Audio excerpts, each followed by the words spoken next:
Tienen que considerar que cuando estamos trabajando sin formato, estamos trabajando con un documento TXT.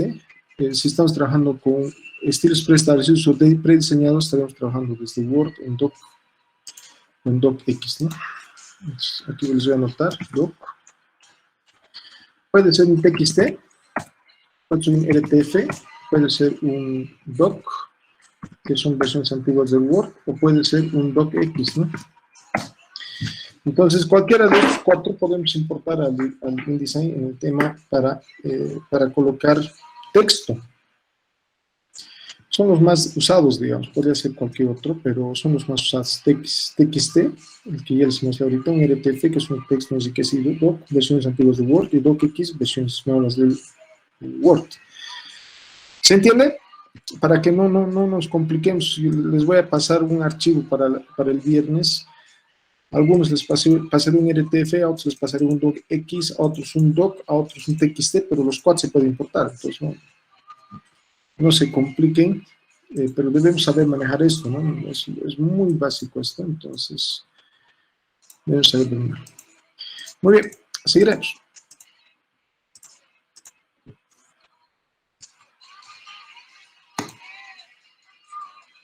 Entonces, una vez que nosotros estamos en InDesign, vamos a entrar al archivo colocar.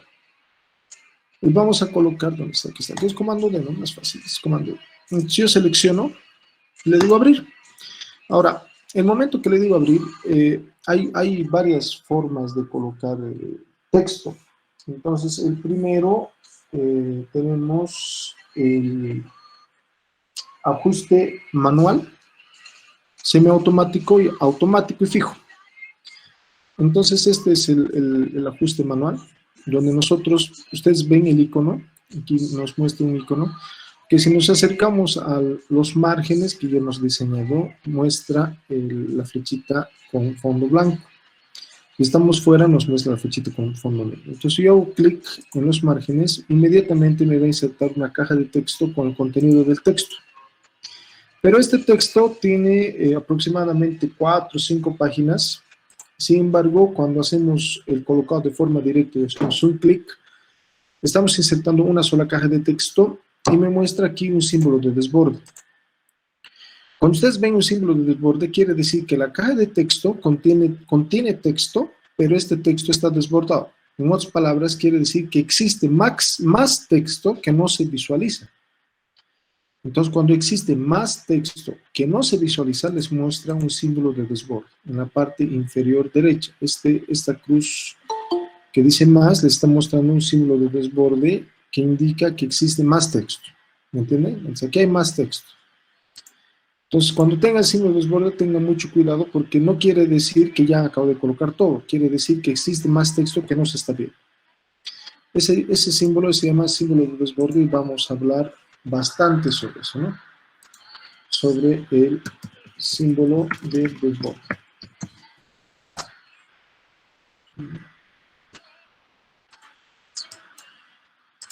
Entonces, tenemos símbolos de desborde que tienen que considerar ustedes. Sigamos. Entonces, cuando colocamos de forma manual, nosotros podemos, repito, con el comando D, y puedo agarrar, o hacer un pinchar, arrastrar y soltar. Entonces, genero una caja de texto. Puedo hacer el comando D nuevamente, seleccionar el archivo y hacer un clic en el margen. Entonces, se va a circunscribir o se va a inscribir a los márgenes prediseñados esa caja de texto. Esa caja de texto nos muestra que tiene un símbolo de desborde. Es el primer método para importar o para colocar texto, que es el método manual. Luego tenemos, nuevamente voy a entrar al archivo, presionando el comando D, pero en este caso yo voy a pulsar Alt. Al pulsar Alt, estoy trabajando con el método semiautomático. El método semiautomático me permite, fíjense, si yo pincho y arrastro, pincho y arrastro, pincho y arrastro, si pincho y arrastro, estoy generando todas las cajas de texto necesarias. Entonces, yo sigo cargando el texto y estos textos están enlazados. O sea, lo que estaba en este va a continuar en el siguiente, va a continuar en el siguiente y va a continuar en el siguiente. A diferencia del manual, que me inserta una sola caja de texto y ahí murió. En este caso, yo puedo, al seguir insertando las siguientes cajas, va a enlazar automáticamente todas las cajas que yo voy a seguir insertando. Para poder visualizar esta línea de enlace, ustedes deben de verificar aquí, en enlaces de texto. Por defecto viene así, ¿no? No se muestra estos enlaces entre caja y caja, no se muestran estos enlaces, entonces yo debo hacer de que se muestren. Entonces yo puedo ingresar a extras en ver y le puedo decir que muestre enlaces de texto, mostrar enlaces de texto. Y vamos a mostrar ese enlace, ¿no? Nos quiere decir que lo que está en esta caja va a continuar en esta caja, que lo que está en esta caja continúa. Y si se fijan, ya no tienen el símbolo de desborde, ya no existe el símbolo de desborde, no existe. Va a existir el símbolo de desborde al final, acá, porque nos indica que esta caja contiene texto, pero que ese texto está desbordando, o sea, existe más texto que nos está mostrando. Entonces, para visualizar estos enlaces, lo único que deben hacer ustedes es ingresar a ver, extras, mostrar, o en este caso ya está, yo le puedo decir que oculto, pero ustedes tuvieran que ingresar a ver, extras, mostrar enlace de texto, ¿no? Para que muestre, y les va a mostrar. Por defecto no muestra, entonces mejor que muestre, y así ustedes van a saber dónde empieza y dónde acaba el texto, dónde continúa. Cómo se conectan o cómo se interconectan las cajas de contenedores de texto, ¿no? Entonces, ahora, estas cajas contenedoras de texto funcionan de esa manera, ¿no? Es el segundo método, que es el método semiautomático, que es pulsando la tecla Alt, ¿no? Repito, yo selecciono el archivo de texto, pulso la tecla Alt y sigue cargando el mismo archivo. No quiere decir que se esté repitiendo 3 veces o esté cargando 3 veces el archivo. Es el mismo archivo que está interconectando entre las diferentes cajas, ¿no? Porque si no pulsara Alt, me va a insertar 4 veces diferentes el mismo archivo. Tienen que tomar la diferencia que pulsando Alt es un solo archivo que inserta en 4 cajas o 5 o 6, ya depende de ustedes, cajas de texto, ¿no? Ahora, ese es el método pulsando Alt llamada semiautomático. Luego tenemos el método automático, que es pulsando Shift. Si comparan, Alt nos muestra una línea con una flecha curva, la mitad está con línea segmentada y la mitad está con línea negra. Si yo pulso Shift, toda esa línea curva es negra, o sea, está completamente llena. Entonces, este nos muestra que es un método automático. El anterior era método semiautomático, este es el método automático. Entonces, el método automático tiene que verificar lo siguiente. Por ejemplo, yo tengo 3 páginas. 1, 2, 3. Con el método automático, al hacer clic, va a insertar todas las cajas necesarias. ¿Ven? Inserta todas las cajas necesarias. O sea, si yo necesito 30 cajas, va a insertar las 30 cajas. Entonces yo tengo ese método automático que no necesito yo venir acá a decir nueva página, nueva página, nueva página. Simplemente yo pulso Shift y hago un clic en el margen y va a insertar las cajas de texto que están dentro de ese margen y las va a interconectar. A diferencia del semiautomático, el semiautomático yo tuviera que ir creando las cajas, podría también ir creando o tendría que ir creando las páginas. Mientras el automático me va a crear las páginas de forma automática. Como han visto, yo solo tenía 3 páginas y ahora tengo 9 páginas, ¿no? Fíjense de nuevo, aquí yo tengo 3 páginas. Con el método automático yo voy a hacer un clic y me va a insertar todas las páginas necesarias que yo deseo o que necesito para ese documento de texto, ¿no? Y aquí tengo los enlaces preestablecidos entre las cajas, ¿no? Ahora, yo también podría romper estos enlaces. O bueno, antes de explicar cómo romper estos enlaces, es muy importante que verifiquen su configuración. Al presionar Control K o Comando K, tienen que verificar dentro de texto que esté con reflujo de texto inteligente. Las versiones más antiguas no está habilitado esta opción. Se llama reflujo cuando automáticamente el texto fluye de una caja a otra caja. Entonces tiene que estar habilitado el tema del reflujo de texto inteligente. Aquí está. Entonces, ¿cómo hacen para verificar? Presiona Control K, Comando K. Se van a texto y tiene que estar verificado o activado el tema del reflujo de texto inteligente. Al estar activado, van a poder realizar este procedimiento, ¿no? Para que el texto fluya de forma continua y se vaya creando nuevas páginas, o se vaya creando las páginas necesarias. ¿Se entiende esta parte? Aquí, una consulta. Adelante, Si David. por si acaso tuviéramos, digamos, 3 hojas y las 3 hojas están ya diseñadas con cuadros de texto en columnas. A ver, ¿dónde has diseñado los cuadros de texto y las columnas? Digamos que yo he agarrado y he creado cuadros de textos vacíos, ¿no ve? Con 3 columnas. Ah, ok. O Sí, sí, sí, de sí, sí. forma Manual. ajá, pero quiero insertar el texto de forma automática. ¿Se rellenan las columnas? Claro. Ya. Solo que necesitas al principio crear marco de texto automático. ¿Te muestro? A ver.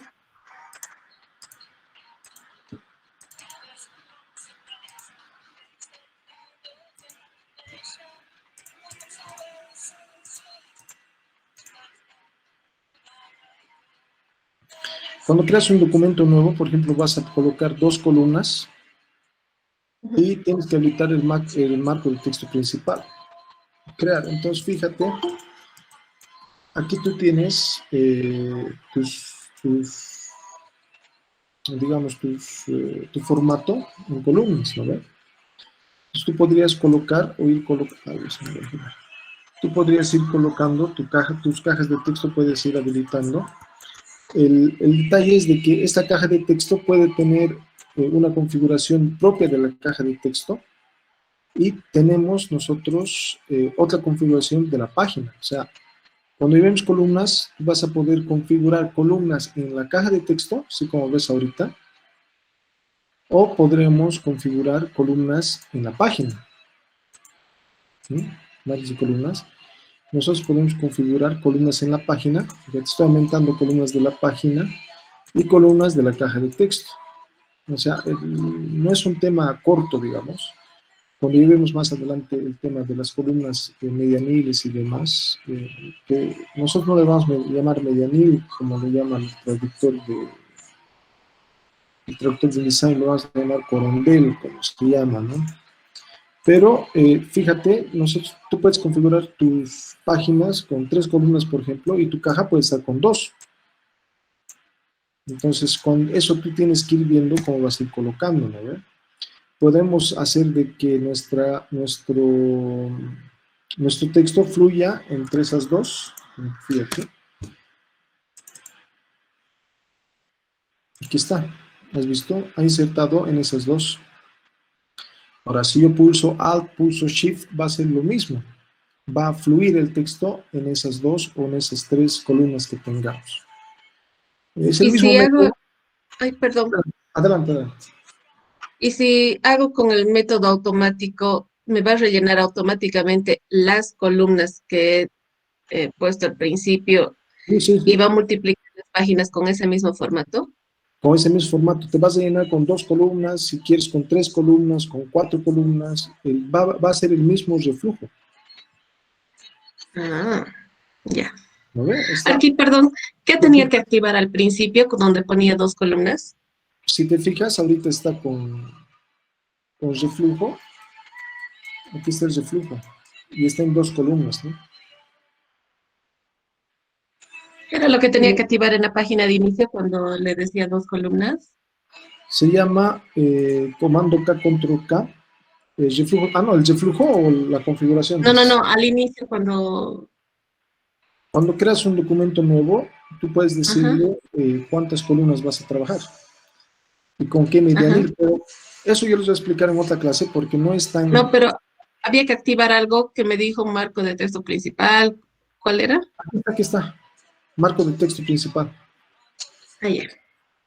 Pero de todas formas, no es lo mismo que configures, por ejemplo, aquí tienes tu caja de texto. Ujú. La caja de texto tiene dos columnas, el marco de texto, yo le llamo caja. Este marco de texto tiene dos columnas, el marco. Puedo configurar tres columnas, pero es el marco de texto. La página puede tener otra configuración, ¿entiendes? Mm, Mira, la página, en este caso, tiene dos columnas, aquí está. Y el marco de texto tiene tres, uno, dos, tres. Entonces tú ¿Y eso es puedes, válido? pero claro, o sea, si no, en este caso no, pues es par impar. Podría haber sido aquí cuatro y aquí dos, ¿no? O sea, depende Ayer. cómo estés modulando. Lo que yo te quiero mostrar es de que puedes hacer una división Configurar diferente diferente. en la Ujú. página y otra división en la caja de texto. También puede Ayer. ser la misma, ¿no? Ahora, aquí tú ves, el momento que hagas la división de las cajas de texto para configurar las columnas, tú puedes calcular de forma visual, digamos, cuántos caracteres tienes por línea, ¿no? Y podríamos No, nosotros sí. verificar el número de caracteres por línea. Por ejemplo, aquí tiene 29, ¿verdad? 29 caracteres. ¿Eso dónde? ¿Cómo entrando dónde? En información, ventana información, te indica que en esta línea tiene 29 caracteres, ¿no? Ayer. Ahora, esa pregunta les hago a ustedes. Eh, ¿Es permitido? O sea, 29 caracteres en ese tipo de columnas. A ver si están atentos. Kevin, ¿estás en línea? Anzana Durán, Kevin. Kevin, no está en línea, Kevin. Kevin a la una, Kevin a las dos. Kevin, no está Kevin. Ya, ok.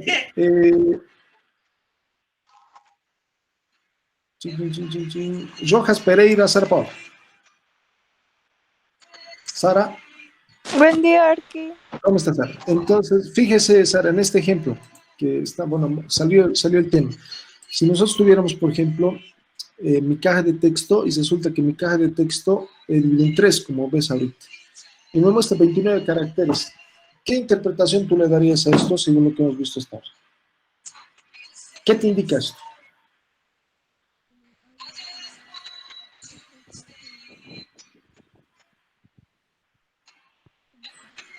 Sara, ¿Se escucha? sí, dime, ¿qué te indica esto? De los 29 caracteres que en la primera columna, la primera fila conlleva 29 letras. ¿No? Son caracteres. Ya, La coma es un carácter, el espacio en blanco es otro carácter, ¿no? Pero, ¿qué te indica? O sea, ¿qué te indica que sean 29? ¿Qué te dice eso? O sea, eh, ¿no te indica nada? ¿No te da una pista? no, Yo A ver, puedo responder aquí, a ver, ¿con quién habló?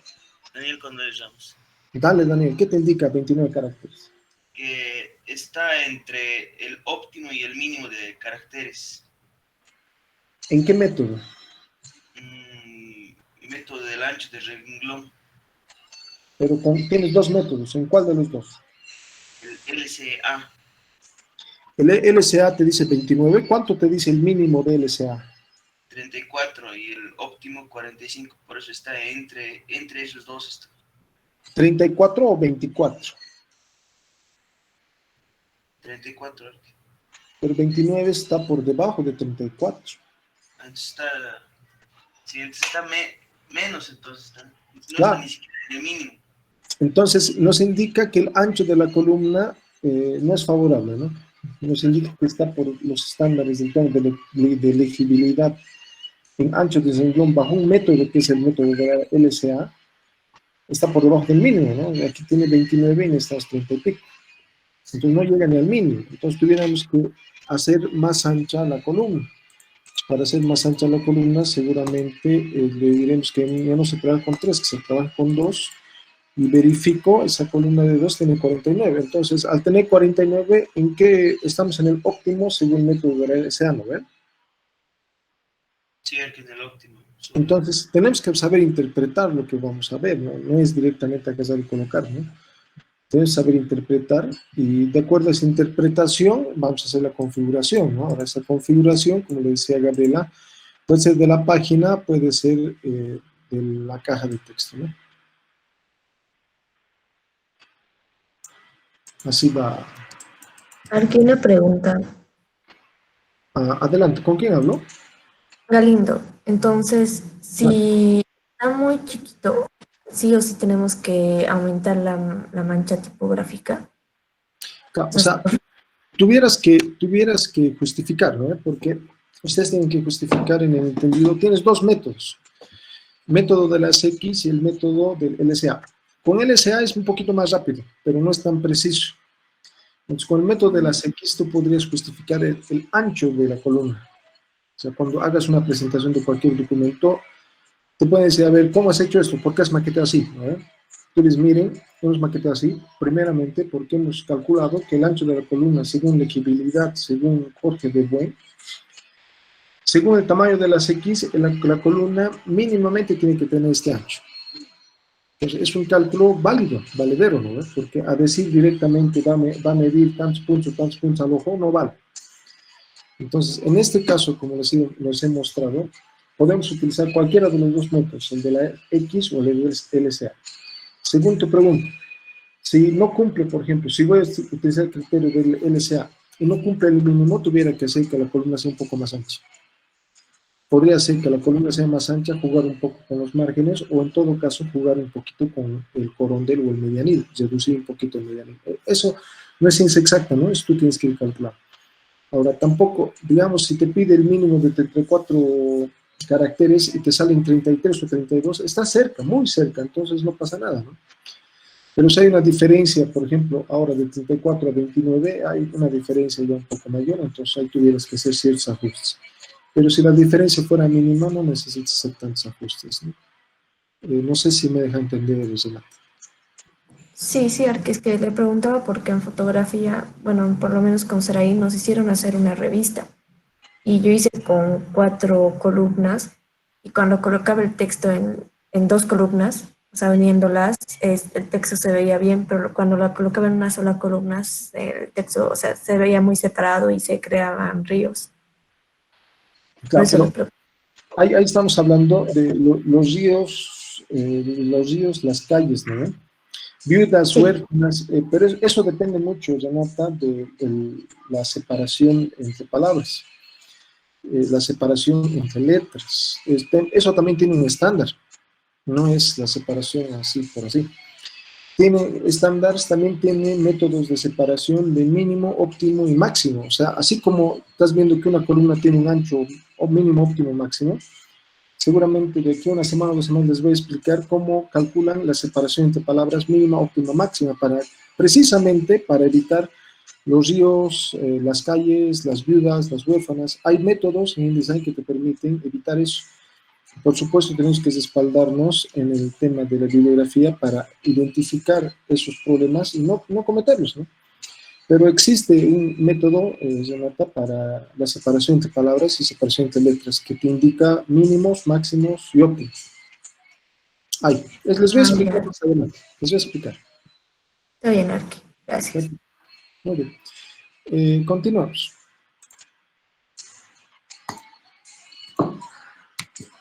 Ahora,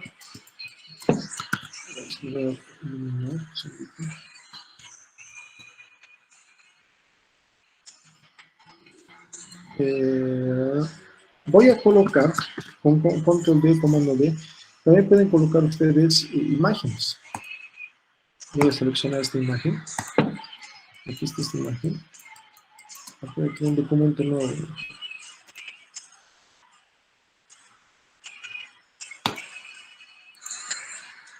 Voy a usar comando D, control D. Voy a colocar una imagen. Lo voy a colocar acá abajo en 2 páginas enfrentadas. El menú de páginas les voy a explicar la siguiente clase con más calma porque es larguito ese tema. Y aquí yo voy a colocar una imagen. ¿Ver? Esta imagen tiene metadatos. O sea, muchas veces han debido ver los pies de ilustración, ¿no? ¿Para qué sirven los pies de ilustración y demás? Pero si a ustedes les dan un libro, una revista, por decir, ¿no?, que contenga 40, 50 imágenes, es moroso colocar pie de ilustración en cada imagen. A veces hay que mover, cambiar de página y a veces cambian de lugar la imagen y no hay pie de ilustración y todo se complica, el tiempo, el rendimiento, el trabajo, muy complicado. Entonces lo que se debe hacer es trabajar con los metadatos. Los metadatos son los datos que no se visualizan de forma directa. Entonces, por ejemplo, de esta imagen yo tengo, pues no he abierto el Photoshop. Yo puedo trabajar y visualizar los metadatos. Si ustedes están trabajando en Windows, directamente le dan un clic derecho y abren los metadatos y verifican los metadatos de una imagen. Cuando estamos trabajando en... estoy en otro programa. Cuando estamos trabajando cuando estamos trabajando en el sistema Mac, es más conveniente hacerlo desde Photoshop. Por uno u otro lado salen el mismo resultado, ¿no? Los metadatos siguen siendo los mismos. Entonces, ¿qué es lo que voy a hacer? Voy a abrir, voy a verificar ese archivo. Deme un segundito, está cargando esto.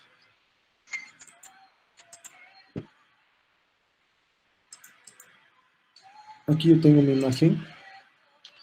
Tengo mi imagen y los metadatos de la imagen se encuentran aquí en información del archivo. Estos son los metadatos que seguramente vienen inclusive desde el momento que se captura la imagen desde un dispositivo, ¿no? En este caso yo puedo ir llenando todos estos metadatos porque no se visualizan directamente los metadatos. Por ejemplo, si yo agarro una imagen que tenga los metadatos completos y los coloco en Design o los coloco en Illustrator, no visualizo los metadatos, veo la imagen y ya se acabó. Tengo los datos de ancho, alto, resolución, número de muestras, etcétera, pero nada más. Mientras si yo verifico los metadatos de esta imagen, por ejemplo, yo voy a colocar mi nombre, aquí está. Miguel Guzmán, otro apellido más, digamos. Miguel Guzmán Vega como autor. Entonces yo puedo presionar aceptar. Entonces esta imagen tiene un metadato llamado Miguel Guzmán Vega en el campo de autor. Entonces yo tengo esta imagen, la voy a volver a colocar. Entonces, voy a archivar primero. Voy a guardar, voy a cesar. Ingreso en Design, selecciono la imagen, la coloco. Si esta imagen tiene ese metadato dentro de la imagen, ¿verdad? Entonces, como tiene el metadato dentro de la imagen, lo que se puede hacer es lo siguiente. Se van a Objeto, Pies de Ilustración, Configurar Pies de Ilustración. Para configurar pie de ilustración, yo voy a decidir dónde va el pie de ilustración. Voy a decidir si va bajo la imagen, va sobre la imagen, a la izquierda de la imagen, a la derecha de la imagen. ¿Dónde va el pie de ilustración? Yo puedo decidir que la imagen o el pie de ilustración vaya sobre la imagen. ¿A qué distancia va a ir? A 1 milímetro, 2 milímetros, 3 milímetros, 4 milímetros, 5 milímetros. Que vaya a 4 milímetros sobre la imagen. ¿Qué metadato se va a visualizar? Aquí están los metadatos que tiene la imagen. Yo voy a buscar autor, porque yo he cambiado el metadato autor, aquí está, o he usado el metadato autor. Entonces voy a decidir que use el metadato autor. Texto anterior, yo puedo colocar autor, espacio. Entonces yo voy a decidir que escriba autor, espacio, y luego coloque el metadato. Presiono aceptar. Primeramente configurada. Ahora voy a decir objeto, pie de ilustración, generar pie de ilustración. Puede ser un pie de ilustración interactivo, dinámico, o puede ser un pie de ilustración estático. Si es un pie de ilustración dinámico, me sirve para varias imágenes. Si es estático, me sirve para una sola imagen. Probaremos. Si es interactivo, fíjense, automáticamente de esta imagen me va a mostrar, aquí está, su pie de ilustración que se llama autor Miquel Guzmán Vega. Este autor es un texto que que yo he colocado acá directamente en Design, mientras Miquel Guzmán Vega es un metadato que está dentro del archivo de imagen. Y este es una caja de texto que es un pie de ilustración interactivo. ¿Por qué se dice interactivo? Si yo coloco otra imagen, acá, aquí tengo otra imagen, selecciono esta caja de texto y posiciono la caja de texto sobre la otra imagen. Fíjense, ha cambiado. Ahora dice autor Arturo García. ¿Por qué? Porque los metadatos de esta imagen dicen que el autor es Arturo García. Si yo agarro esta caja de texto la agarro y la llevo a mi imagen original, voy a poner por aquí abajo. Aquí está. Es muy larga la caja de texto. Cuando choca con dos imágenes, dice que hay más de 2 vínculos, ¿no? Entonces aquí yo coloco mi caja de texto sobre otra imagen y me dice autor Miquel Guzmán. Y es la misma caja. No estoy cambiando, copiando, pegando, nada por el estilo, sino fíjense, aquí Miquel Guzmán aparece y aquí aparece Arturo García. Aquí aparece Miquel Guzmán y aquí Arturo García. O sea, es dinámica esta caja de texto. Esta caja de texto está leyendo los metadatos de esta imagen y cuando está sobre esta imagen va a leer los metadatos de esta imagen. Entonces, esa es la forma de trabajar con los pies de ilustración interactivo. Yo podría también, fíjense, sobre esta imagen, sobre esta imagen, podría trabajar con el pie de ilustración estático. O sea, colocar un pie de ilustración estático, este es estático, dice, ha leído el metadato, que es Arturo García el autor, pero en el momento de colocar sobre otra imagen, sigue diciendo Arturo García. Es porque es estático, o sea, se ha creado para una sola imagen. Cuando es una sola imagen, me va a mostrar el metadato de la primera imagen leída. Cuando es dinámico, este es dinámico, yo posiciono sobre otra imagen y me lee los metadatos de la segunda imagen. Entonces, cuando ustedes tienen una revista con 30, 40 imágenes, es mejor trabajar con los metadatos para los pies de ilustración, porque si hacemos a mano, por algún motivo cambia una imagen y no han actualizado el dato, entonces va a haber error en el dato, ¿no? Y además se pierde tiempo. Tenemos que aprender a ser eficientes. En alguna ocasión a nosotros nos dieron trabajos con imágenes o nos daban un repositorio de imágenes como 100 o 200 imágenes.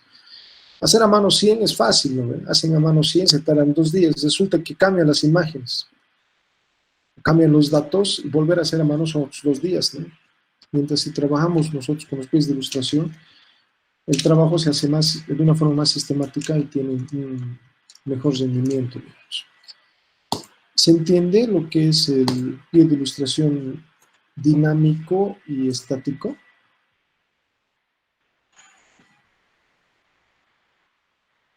¿Sí? Sí, Arqui. Esa pestaña de información sale de la ventana, ¿no ve? Por lo que puedes ver, digamos. Por la cantidad también de renglones, ¿no ve? Sí. O sea, tú seleccionas el... A ver, te voy a mostrar. Un momentito.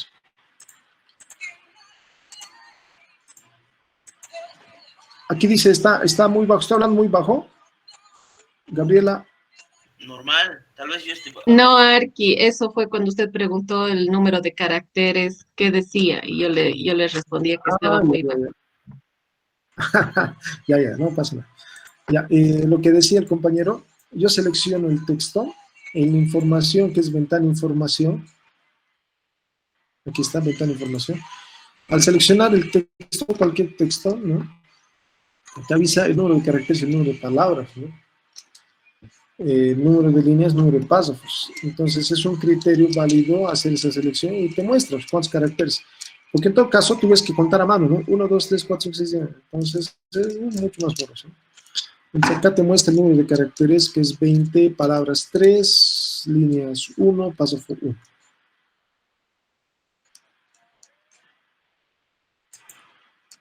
Ahora sí, ¿se entiende, compañero Dani?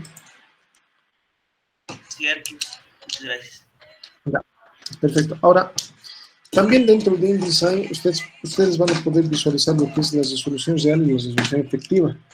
Hemos hablado bastante en Illustrator de esto. Yo creo que no mentir, porque ya saben ustedes trabajan con la resolución real y la resolución efectiva. Pero ¿cómo se materializa el tema de las resoluciones reales y resoluciones efectivas, los vínculos en InDesign? Funciona de la siguiente manera. Bueno, antes de seguir con el tema de las imágenes, aquí creo, lo que me quedé a medio explicar en el anterior archivo. Por ejemplo, si yo deseo eso es como, hagamos un pequeño paréntesis, volvamos al tema anterior.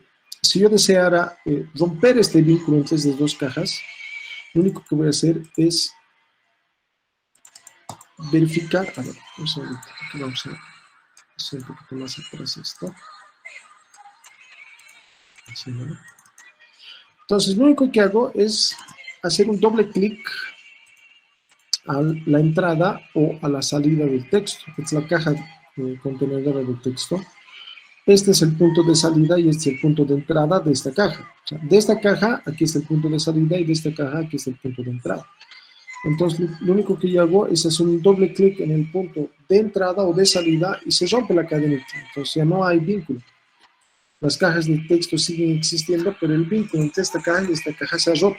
¿Observan? Ya no hay esta línea. Esta línea es línea referencial, no se imprime. Ya no existe la línea, pero el vínculo ha desaparecido. ¿Notan? O en todo caso, yo podría tener otra caja de texto aquí al medio. He decidido crear esta caja de texto, pero fíjense, viene de la caja 1 a la caja 2, pero yo tengo una caja 3 y deseo que vaya de la 1 a la 3 y luego a la 2. Entonces, lo único que voy a hacer es enlazar, ¿no? Le voy a decir clic en la salida y clic en la nueva caja y va a reenlazar, o sea, va a trabajar de la 1 a la 3 y luego a la 2. Entonces, el texto, hay continuidad del texto porque está enlazando de esta caja a esta segunda y luego a esta tercera. Entonces yo puedo reenlazar las cajas y puedo romper esos enlaces entre las cajas. Es lo más sencillo del mundo. Eso se hace a través de la entrada de texto, o en este caso la salida de esta caja, o la entrada de esta caja. ¿Sí? Tenemos entrada y salida de texto. Bueno, eso es lo que quiero explicarles desde ahora. Ahora, en tanto, con relación a la resolución de las imágenes, yo tengo esta caja de imagen. Yo voy a verificar los vínculos, ventana vínculos. En Illustrator se llama enlaces, ¿no? Pero aquí, por ejemplo, se llaman vínculos. Si yo verifico estos vínculos, yo tengo la imagen 1 JPG y aquí tengo la imagen 2 JPG. La imagen 1, les voy a borrar la imagen 2 para que no nos confundamos. Tengo la imagen 1 JPG, aquí está. Aquí me dan los datos, que son un poco más completos con relación al Illustrator. Ahora, fíjense, aquí me muestra el formato JPG, en qué página se encuentra, el espacio de color, su estado, su tamaño en megabytes, el perfil, los perfiles, las resoluciones reales, la resolución efectiva. Si estamos trabajando con en el mismo tamaño que se crea la imagen, los datos van a ser iguales. Pero si yo agarro esta imagen, voy a sacar una copia, me voy a las propiedades de esa imagen y dentro de aquí tengo la misma imagen, pero su tamaño es otro, pero su resolución es otra. Entonces yo tengo aquí la imagen, por ejemplo, esta imagen que ha sido colocada en el mismo tamaño del original, su resolución va a ser la misma, la real y la efectiva. Pero si yo hago cambios en la imagen, su resolución va a cambiar. Entonces su resolución de esta imagen ya no es de 72, ahora es de 144. Y es más notorio cuando se trabaja con las imágenes con resolución de 16 píxeles por pulgada. Si yo cambio la escala, se va a disparar a 400, 500 píxeles de resolución. ¿Quién me puede explicar por qué pasa esto? Es de memoria de la zona, ¿no?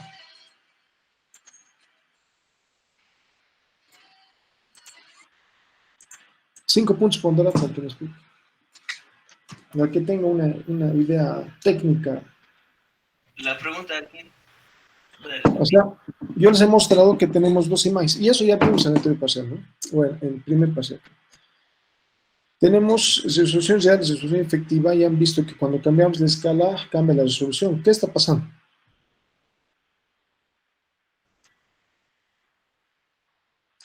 ¿Cómo podemos demostrar este, no es fenómeno, pero este comportamiento que tiene la imagen? Se deduce los píxeles aquí, ¿Por qué?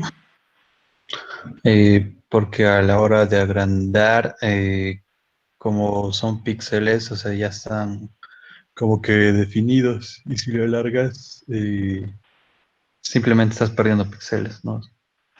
Pero en Por eso. este caso ha aumentado la resolución, no, no es que haya reducido, ha aumentado. Tal vez por lo que se ha reducido y como tenía mayor resolución, ha aumentado. Esto se soluciona con el número de muestras. ¿Se acuerdan cuando hacíamos ejercicios del número de muestras? Aquí, Adelante, Gabriel. yo digo que es porque una imagen, cuando se la crea o se la define, tiene, como se dice, un número de píxeles por pulgada. Si yo voy a aumentar el tamaño de la imagen, ese número de píxeles también va a aumentar porque se está aumentando las dimensiones de la imagen, las pulgadas, ¿no ven? Claro. Pero Por eso eso, sí, o sea, la lógica va por ahí. Pero no se olviden, y eso tenemos que manejar de memoria. Un segundito. Nosotros tenemos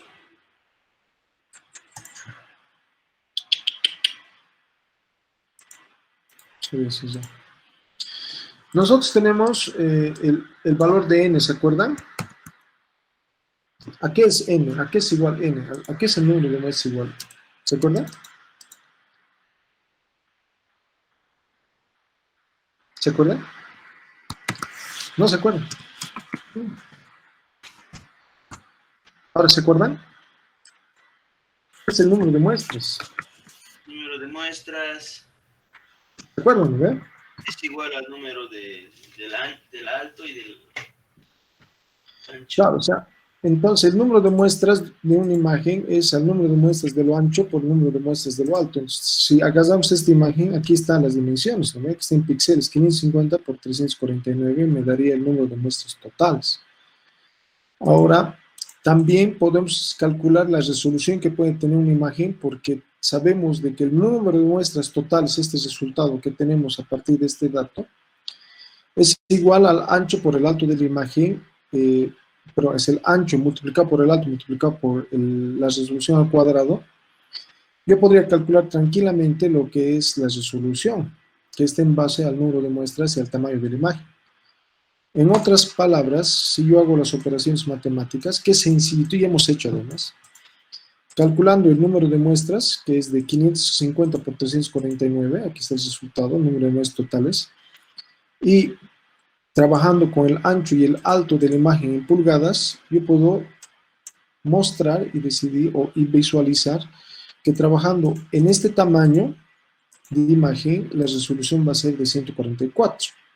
Pero esto está comprobado, o sea, es técnicamente comprobado. Se hace ese cálculo a través o recordando que el número de muestras es igual al número de muestras a lo ancho por el número de muestras a lo alto. Y también recordando que el número de muestras totales es igual al ancho al alto por la resolución al cuadrado, ¿no? Y aquí yo tengo el resultado en píxeles por pulgada, porque estamos trabajando en pulgadas, ¿no? Eso hemos explicado bastante en la introducción. Y si verificamos la imagen, es de 144. Entonces, tenemos que saber nosotros la diferencia entre resolución real y resolución efectiva. A diferencia del Illustrator, en InDesign inmediatamente nos muestra la diferencia que puede haber. O sea, nos dice, tu resolución real es esta, pero tu efectiva es esta. ¿Y de dónde salen esos datos? Sale a través de las fórmulas que ha manejado Edgardo García, ¿no? Que es el autor de las fórmulas. Edgardo García nos dice que el número de muestras es igual al número de muestras a lo ancho por el número de muestras a lo alto, y que también el número de muestras totales es igual al ancho por el alto por la resolución al cuadrado. Desde ahí sale la resolución efectiva y la resolución real. Entonces ustedes tienen que saber muy bien cómo manejar, cómo interpretar estos datos, porque el momento de exportar tiene un sistema de revisión, así como tiene un sistema de revisión el Acrobat, el InDesign también tiene un sistema de revisión, que en su momento les vamos a explicar, pero les puedo mostrar muy rápidamente. Entonces, aquí está. Ay. No, tiene un sistema de revisión, que está en la parte inferior. Es que el Meet me tapa un poquito esto. Voy a hacerlo más alto. Ahí está. Entonces, su sistema de revisión, llamado comprobación preliminar, que es muy similar al que manejábamos en el Acrobat, yo podría ir verificando cuáles son sus errores de este documento, de este archivo, ¿no? Entonces, yo podría ir verificando o crear mis perfiles de revisión, ¿no? Y poder ir diciendo cuál va a ser la resolución mínima de la imagen que se va a trabajar, qué perfiles, grosores de trazo, todo lo que hacíamos en Acrobat, pero esto ya tiene insertado directamente en su sistema el InDesign. Entonces, yo aquí coloco que la resolución máxima va a ser, por ejemplo, de 300 píxeles por pulgada.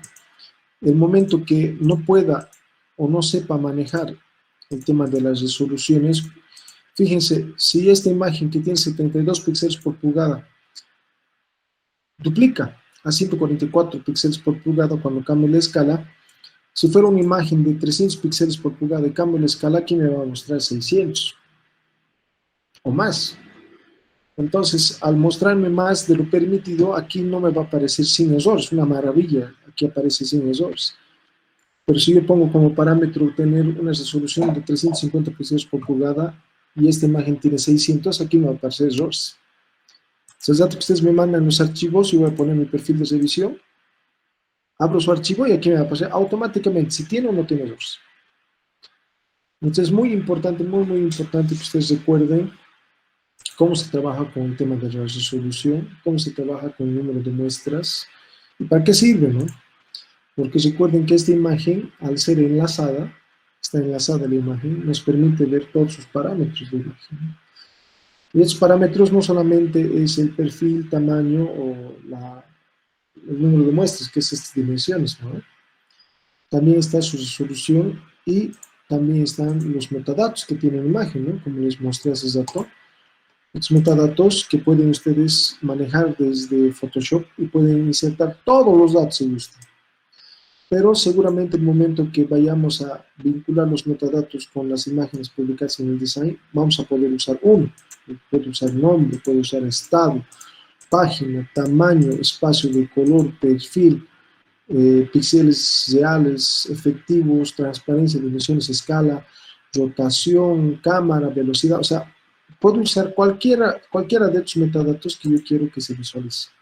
Pero todo está enlazado, ¿no? No hay nada que esté al azar, ¿no? ¿Han entendido esta parte?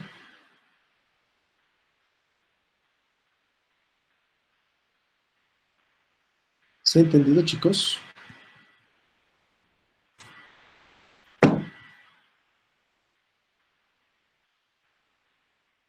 Sí, sí. Entonces, fíjense que el día viernes les vamos a entregar bueno, un poquito más, antes de olvidar. Estas imágenes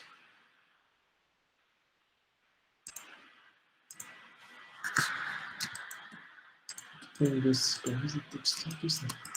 a colocar una imagen.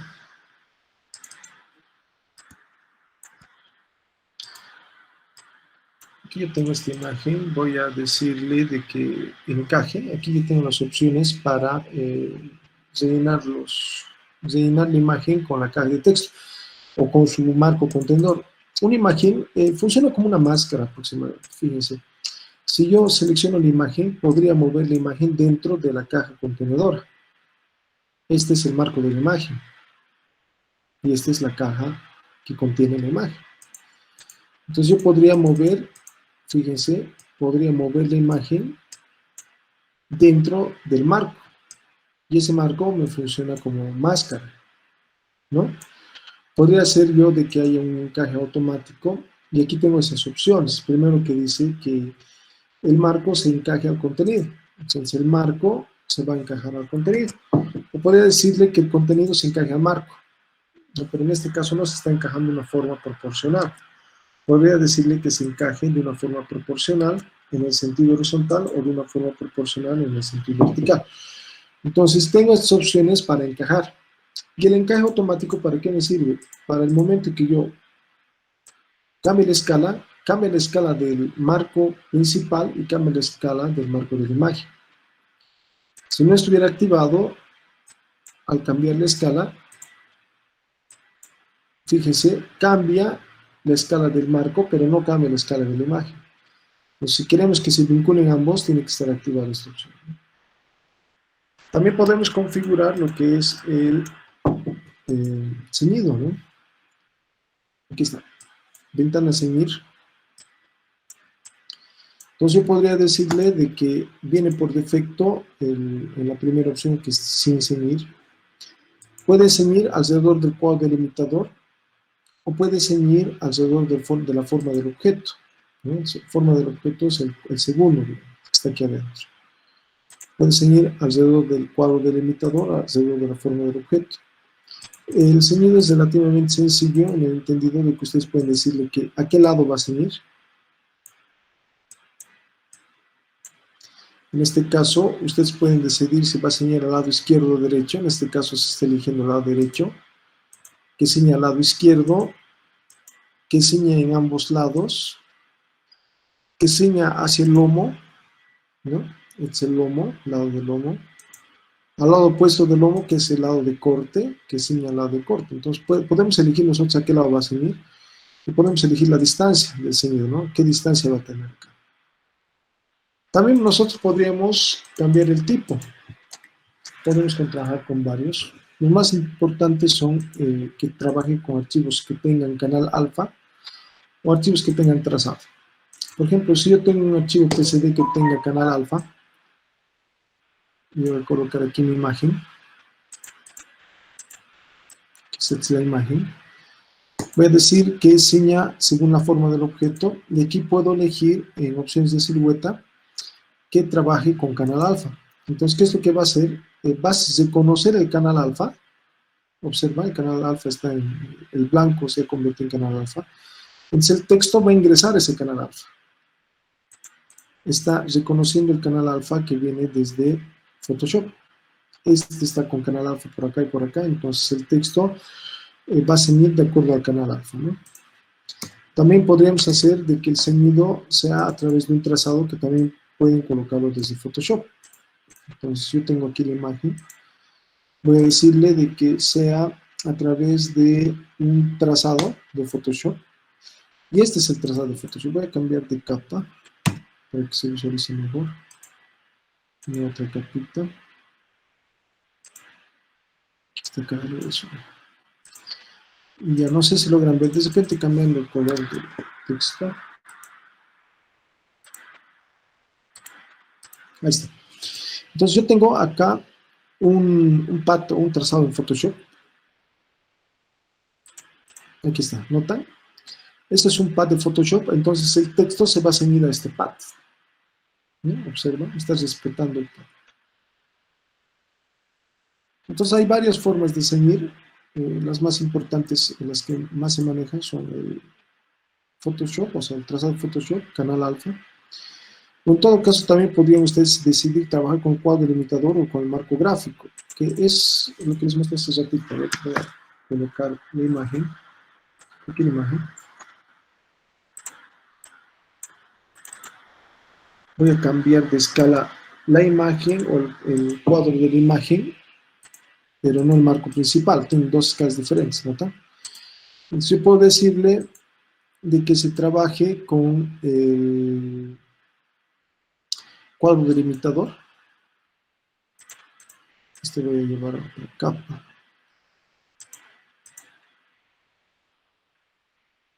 es la capa de texto y esta es la capa de imagen. Sí, aquí está. Entonces voy a decirle que trabaje con el cuadro delimitador, que es el tamaño, que es la imagen, que es el segundo cuadro. Puedo decirle que trabaje con el marco gráfico, y el marco gráfico es el segundo, ¿no? Porque en este caso, este cuadro o el marco gráfico tiene otra escala con relación a la caja de la imagen, ¿no? A pesar de que ambos se mueven y están vinculados. O sea, puedo ceñir en el marco delimitador o puedo ceñir en función al cuadro delimitador de la imagen. Puedo ceñir en cualquiera de las dos opciones. Ahora, si tienen el mismo tamaño, no va a haber mucha diferencia, ¿no? Así funcionan las imágenes, chicos. ¿Tienen alguna duda? Sí, aquí sí no tengo habilitado en mi InDesign donde activo eso para encajar la imagen, esa regleta. Estás en ventana, ceñir texto. No, no, no, no. Ah, bueno, eso ceñir texto es, no, yo decía de la imagen para que encaje en el cuadro de imagen. Puedes darle un clic derecho. También tenemos un acceso directo que dice encaje. Ahí ya. Clic derecho, encaje. Clic derecho encaje. Entonces aquí te dice, textualmente te avisa qué es lo que va a crecer, ¿no? Ahí ya. Gracias. Listo. No sé si tienen alguna duda más, chicos. Buenos días, Arqui. Yo sí tengo una duda sobre, digamos que estamos manejando un archivo con muchísimas imágenes y a la hora de llevarlo, transportarlo a otra máquina donde no están ahí los archivos, ¿cómo se incrusta eso o se vincula para que no se muevan, digamos que se mantengan ahí a pesar de que lo lleva a otra máquina? Las imágenes, al igual que Illustrator, las puedes incrustar, Noemí. Las puedes incrustar. Es el mismo método de incrustar que maneja Illustrator. Aquí también puedes incrustar las imágenes en InDesign, ¿no? ¿Te acuerdas cómo incrustar? Sí, con la... ¿Te muestro? Por favor, Arqui. En Illustrator se llama enlaces, en InDesign se llama vínculos. Entonces tú puedes decir incrustar vínculo. En el momento que incrustas vínculo, esa imagen ya es una imagen incrustada, ¿no? Ya está incrustada la imagen. Entonces seleccionas la imagen, lo que dices es incrustar. En este caso ya está incrustada. Incrustar vínculo. ¿Qué te estás haciendo? Te estás asegurando de que cuando lleves otra máquina, tu imagen está ahí. En todo caso, tuvieras que llevar, podrías empaquetar o podrías llevar la carpeta de imágenes, que es el mismo problema que se tenía de Illustrator cuando hicimos el análisis de imágenes perdidas, ¿no? Ya está bien, Arqui. Gracias. Muy bien. ¿Alguien más tiene alguna duda?